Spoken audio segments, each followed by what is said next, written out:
بسم اللہ الرحمن الرحیم۔ السلام علیکم۔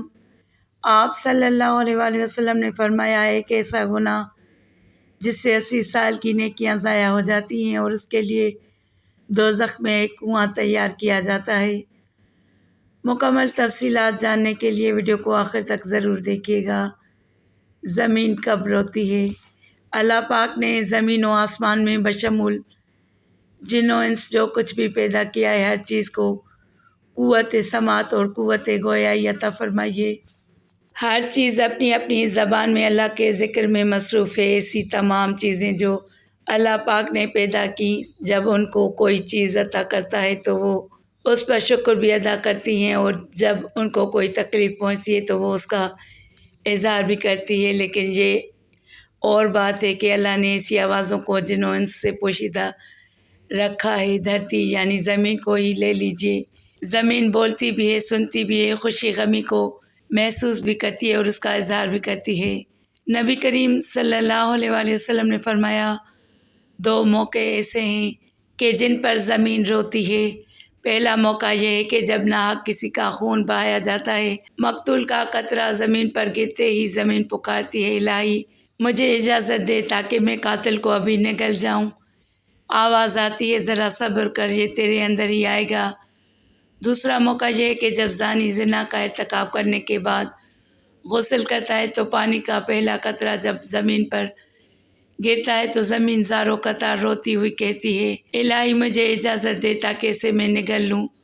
آواز آتی ہے، تھوڑی دیر صبر کر، یہ تیرے پاس ہی آئے گا۔ زناکاری ایک بدترین لعنت، ذلت اور پستی کی علامت ہے۔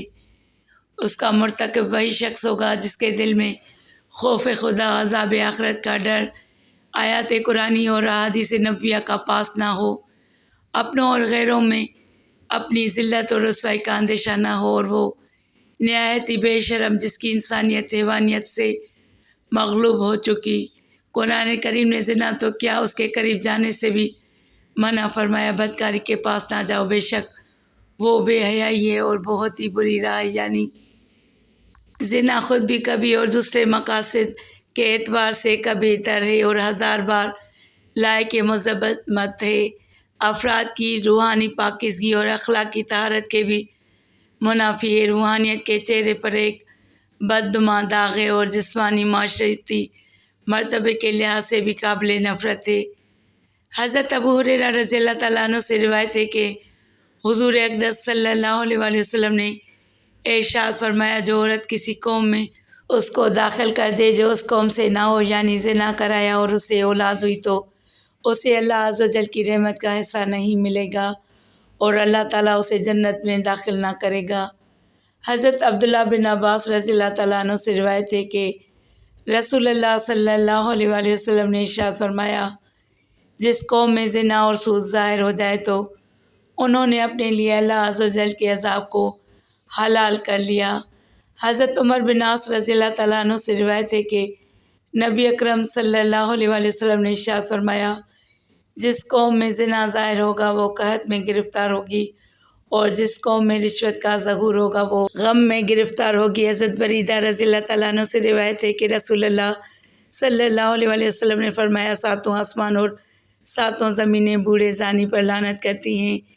نبی کریم صلی اللہ علیہ وآلہ وسلم نے فرمایا، زنا سے 6 باتیں ظہور پذیر ہوتی ہیں، 3 دنیا میں، 3 آخرت میں۔ دنیا میں زانی کا چہرہ سیاہ ہو جائے گا، اس لیے اس کے رزق میں تنگی آئے گی اور عمر سے برکت نکل جائے گی۔ آخرت میں اللہ تعالیٰ کی ناراضگی میں گرفتار ہوگا، حساب میں سختی دے گا، عرصہ دراز تک دوزخ میں رہے گا، بشرطے یہ کہ ایمانداروں، ورنہ ہمیشہ ہمیشہ اس کا ٹھکانہ دوزخ ہوگا۔ نبی کریم صلی اللہ علیہ وآلہ وسلم نے فرمایا، جو کوئی آزاد یا غلام عورت سے زنا کرتا ہے، اس کی قبر میں 20 لاکھ سوراخ کر دیے جاتے ہیں، جن سے سانپ اور بچھو اور آگ کے شعلے اس پر حملہ آور ہوتے ہیں اور وہ عذاب قبر میں مبتلا رہتا ہے۔ اسی طرح نبی اکرم صلی اللہ علیہ وآلہ وسلم نے فرمایا، 3 قسم کے آدمیوں پر اللہ تعالیٰ نظر رحمت نہیں فرمائیں گے، 1 بوڑھا زانی، 2 جھوٹی تقریریں کرنے والا، 3 تکبر کرنے والا فقیر۔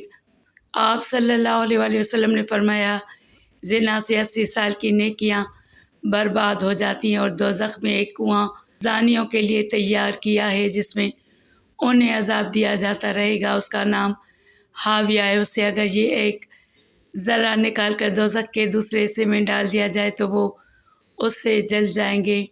کسی انسان کا قتل کرنا کتنا بڑا گناہ ہے۔ احادیث سن لیجئے۔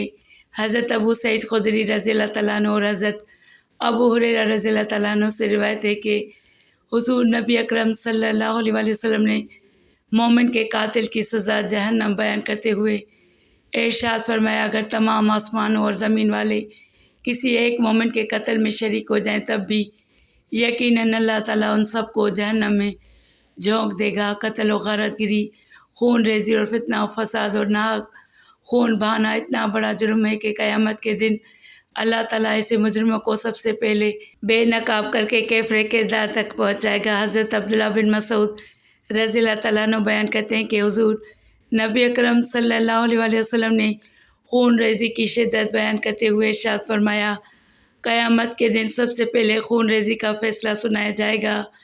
حضرت عبداللہ بن عمر رضی اللہ تعالیٰ عنہ سے روایت ہے کہ نبی کریم صلی اللہ علیہ وآلہ وسلم نے باہمی خون خرابہ اور جھگڑے کے تباہ کن نتائج سے خبردار کرتے ہوئے فرمایا کہ قتل و غارت گری اتنا بڑا جرم ہے کہ اگر کوئی فرد یا طبقہ اس میں ایک مرتبہ ملوث ہو جائے تو پھر اس سے نکلنے کا راستہ نہیں ملے گا۔ اللہ پاک ہمیں ایک اعمال کرنے کی توفیق عطا فرمائے اور ہمارا خاتمہ ایمان پر فرمایا۔ آمین۔ کمنٹ باکس میں ایک بار آمین ضرور ٹائپ کریں۔